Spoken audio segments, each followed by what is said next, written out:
শুরুতেই দেখে নেব আজকের ঝটপট ৫০টি খবরের শিরোনাম। মোদির সভার আগেই সিঙ্গুর আতঙ্ক, হেলিপ্যাড গ্রাউন্ডের পাশের জমিতে আগুন, ঘটনা ঘিরে শুরু হয়েছে রাজনৈতিক তরজা। ২০ লক্ষ মানুষের অ্যাকাউন্টে পৌঁছে যাবে ৬০,০০০ টাকা, চলতি মাসেই টাকা ছাড়া তোড়জোড় নবান্নর। বল আর কোনোদিনও আরএসএস করবি না, তৃণমূল কার্যালয়ের ভিতরের ভিডিও ঘিরে শোরগোল। ভারত থেকে বাংলাদেশের ম্যাচ না সরালে বিশ্বকাপে নামব না, বিসিবির পাশে দাঁড়িয়ে আইসিসিকে চাপে ফেলল পাকিস্তান। কংগ্রেস আজ দেশের মানুষের বিশ্বাস হারিয়েছে, অসম থেকে বিরাট রাজনৈতিক আক্রমণ প্রধানমন্ত্রী নরেন্দ্র মোদীর।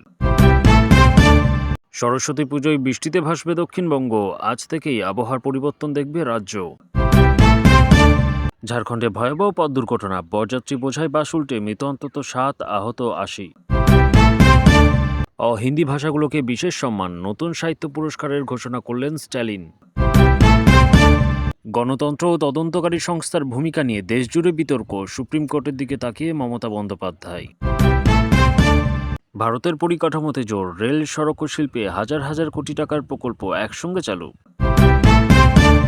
ইন্ডিগোর আকাশে কালো মেঘ, ২২ কোটি জরিমানা ও শীর্ষকর্তার বিদায়ে তোলপাড় বিমানমহল। মাঝ আকাশে আতঙ্ক, বাগডোগরাগামী ইন্ডিগো বিমানে যান্ত্রিক ত্রুটি, লখনৌয়ে জরুরি অবতরণ। তৃণমূলের শাসনে বাংলা অতিষ্ঠ, মালদার সভা থেকে মমতা বন্দ্যোপাধ্যায়কে তীব্র আক্রমণ মোদীর। অবৈধ অনুপ্রবেশ ও জনসংখ্যা ভারসাম্য নিয়ে বিস্ফোরক মন্তব্য, বাংলার পরিস্থিতি নিয়ে কেন্দ্রের কড়া বার্তা। বাংলা বিভাজনের পথে তৃণমূল, রাজ্য সরকারের বিরুদ্ধে বিস্ফোরক অভিযোগ বিজেপি নেতৃত্বের। ২০২৬ বিধানসভা ভোটের আগে তৃণমূল দুর্গ ভাঙতে রাজ্যে সর্বোচ্চ নেতৃত্ব নামাচ্ছে বিজেপি। ভোটার তালিকা নিয়ে বড় পদক্ষেপ, পশ্চিমবঙ্গে ৮০ জন মাইক্রো অবজারভার নিয়োগ নির্বাচন কমিশনের। সিঙ্গুর থেকে ১,০০০ কোটি টাকার প্রকল্প উদ্বোধন, শিল্প বাংলায় নতুন বার্তা প্রধানমন্ত্রীর। পশ্চিমবঙ্গ ও উত্তর পূর্বে ৩,২৫০ কোটির রেল সড়ক প্রকল্প, কানেক্টিভিটিতে ঐতিহাসিক পরিবর্তন। পশ্চিমবঙ্গে আইটি শিল্পে বিনিয়োগের জোয়ার, আসতে পারে প্রায় ৩০,০০০ কোটি টাকা। মোদির সভায় ভিড়ে নষ্ট ফসল, ড্যামেজ কন্ট্রোলে নামল বিজেপি। পাকিস্তানের রহস্যজনক পরিস্থিতিতে খতম হল শীর্ষ লস্কর কমান্ডার আব্দুল গাফর। এসআইয়ের শুনানিতে যেতে হবে না, ঘরে বসেই মোবাইল দিয়েই নথি জমা করতে পারবেন, জানালো ইলেকশন কমিশন। ভিন রাজ্যে কাজে গিয়ে কোচবিহারের পরিযায়ী শ্রমিকের রহস্য মৃত্যু, ঝাড়খণ্ডের পর এবার অসম। পথ কুকুরের তারা, দ্রুত পালাতে গিয়ে মোটরসাইকেল আরোহীর মৃত্যু, ফের প্রশ্ন তুলে দিল কর্ণাটকের ঘটনা। বিধানসভা ভোটের আগেই নন্দীগ্রামে বড় জয় তৃণমূলের, সমবায় নির্বাচনে ১ ডজন আসন তৃণমূলের। তদন্তকারী সংস্থার ভূমিকা নিয়ে প্রশ্ন, বিচার ব্যবস্থার উপর রাজনৈতিক চাপ নিয়ে বিতর্ক। নির্বাচনী আচরণবিধি কঠোর করতে রাজ্য প্রশাসনের উপর নজরদারি বাড়ালো নির্বাচন কমিশন। পশ্চিমবঙ্গে ভোটার তালিকা সংশোধনে বড় রদবদল, ভুয়ো ভোটার ইস্যুতে প্রশাসনিক তৎপরতা। সরকার নয়, পাল্টাবে বিজেপির নেতারাই, সিঙ্গুরের বার্তার জবাব অভিষেকের, ছুড়ে দিলেন মোদীকে চ্যালেঞ্জ। ২০২৬ বাজেটের আগে মূল্যবৃদ্ধি ও মধ্যবিত্ত স্বস্তি নিয়ে বড় আলোচনা শুরু কেন্দ্রের অন্দরমহলে। চাপড়ায় অভিষেকের রোড শোয়ে অসুস্থ বৃদ্ধা, ভাষণ থামিয়ে দ্রুত পদক্ষেপ নেতার, খুলে দিলেন নিজের গাড়ির দরজা। পশ্চিমবঙ্গে নতুন শিল্প ও স্টার্টআপে কর্মসংস্থানের সম্ভাবনা বাড়ছে, তরুণদের জন্য সুখবর। ব্যাংকিং সেক্টরে ডিজিটাল লেনদেন আরও সুরক্ষিত করতে নতুন গাইডলাইন জারি। ডিজিটাল ইন্ডিয়া প্রকল্পের নতুন আপডেট, সাধারণ মানুষের পরিষেবা আরও সহজ করার পরিকল্পনা কেন্দ্রের। প্যান্ডেলে চললেন ভক্তরা, মালদহে ভাষণ থামিয়ে মোদি বললেন প্লিজ। ২ স্ত্রী থাকার পরও লিভ ইন, তাকেই মেরে জ্বালিয়ে দিলেন অবসরপ্রাপ্ত রেলকর্মী, হইচই যোগী রাজ্যে। এসএসসি নিয়োগে বড় ধাক্কা, সুপ্রিম কোর্টের নির্দেশে থমকে গেল চাকরি প্রার্থীদের স্বপ্ন। বাদ নেই মন্ত্রী থেকে বিরোধী বিধায়ক কেউই, এসআইয়ের শুনানিতে ডাক তাজমুল নওশাদকেও। ১০৯+৭৭ কত হয়, আসন্ন বিধানসভা ভোটের ফল নিয়ে সুকান্তের নয়া সমীকরণ এখন রীতিমতো চর্চায়। ভোটের পরেই চিকেন নেক্সে বাড়তে পারে বিপদ, বাংলাদেশে নীতি বদলের ইঙ্গিত আওয়ামী নেতার।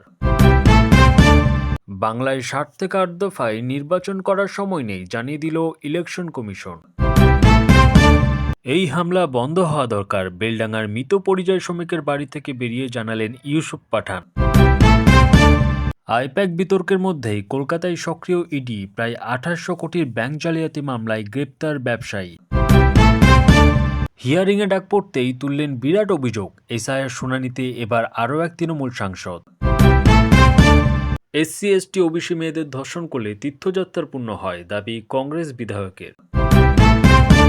কমিশনের সুপ্রিম ধাক্কা, হিয়ারিংয়ে থাকতে দিতে হবে বিএলএদের, কেন নাম বাদ কারণ দেখিয়ে টাঙাতে হবে ১.৩২ কোটির লিস্টও।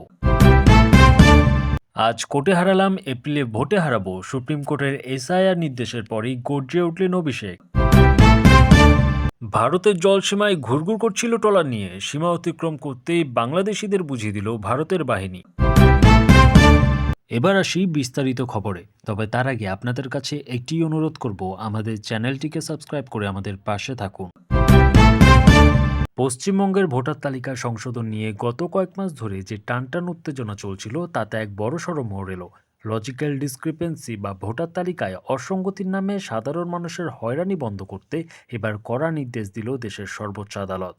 সুপ্রিম কোর্টের এই রায়কে একদিকে নির্বাচন কমিশনের বড় ধাক্কা এবং অন্যদিকে তৃণমূল কংগ্রেসের নৈতিক জয় হিসেবে দেখা হচ্ছে। ভোটার তালিকার খসড়া বা এসআইআর প্রকাশের পর থেকেই লজিক্যাল ডিসক্রিপেন্সি শব্দটি নিয়ে তোলপাড় শুরু হয়। সহজ ভাষায় লজিক্যাল ডিসক্রিপেন্সি হলো ভোটার তালিকায় নামের বানান ভুল, বয়সের অমিল কিংবা বাবার নাম বা ঠিকানায় কোনো টেকনিক্যাল ত্রুটি থাকা। তৃণমূল কংগ্রেসের অভিযোগ ছিল এই ত্রুটি সংশোধনের নামে কয়েক লক্ষ মানুষকে বারবার শুনানিতে ডেকে হয়রান করা হচ্ছে। মুখ্যমন্ত্রী মমতা বন্দ্যোপাধ্যায় এবং অভিষেক বন্দ্যোপাধ্যায় বারবার সরব হয়ে বলেছিলেন, এর আড়ালে প্রায় ১,৩৬,০০,০০০ মানুষের নাম ভোটার তালিকা থেকে বাদ দেওয়ার চক্রান্ত চলছে। নির্বাচন কমিশন এতদিন এই লজিক্যাল ডিসক্রিপেন্সির সুনির্দিষ্ট তালিকা প্রকাশ করেনি, কিন্তু সুপ্রিম কোর্টের বিচারপতি সূর্যকান্ত, বিচারপতি দীপঙ্কর দত্ত এবং বিচারপতি জয়মাল্য বাগচির বেঞ্চ স্পষ্ট জানিয়ে দিয়েছে, কমিশনকে প্রতিটি লজিক্যাল ডিসক্রিপেন্সি তালিকা জনসমক্ষে আনতে হবে। এই তালিকা গ্রাম পঞ্চায়েত অফিস, ব্লক অফিস এবং সংশ্লিষ্ট ওয়ার্ড অফিসে টাঙিয়ে দিতে হবে, যাতে সাধারণ মানুষ সহজে জানতে পারেন কাদের নামে অসঙ্গতি আছে এবং কেন আছে। তালিকা প্রকাশের পর রাজ্যে যেন কোনো অশান্তি বা আইন শৃঙ্খলার অবনতি না হয়, তা নিশ্চিত করতে হবে রাজ্য পুলিশ প্রধান বা ডিজিপিকে।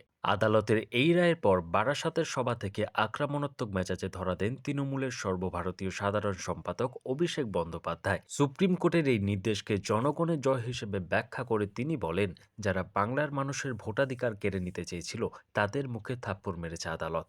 আজ কোর্টে হারিয়েছি, এবার ভোটে হারাবো।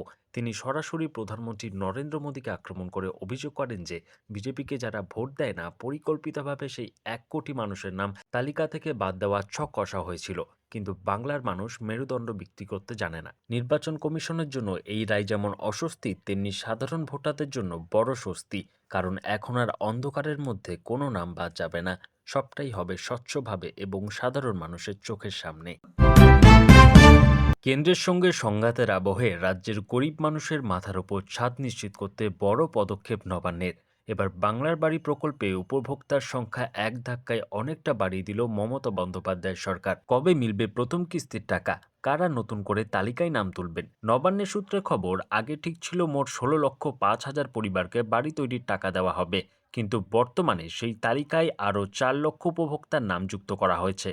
অর্থাৎ সব মিলিয়ে রাজ্যে প্রায় ২০,৫০,০০০ মানুষ এই প্রকল্পের সুবিধা পেতে চলেছেন।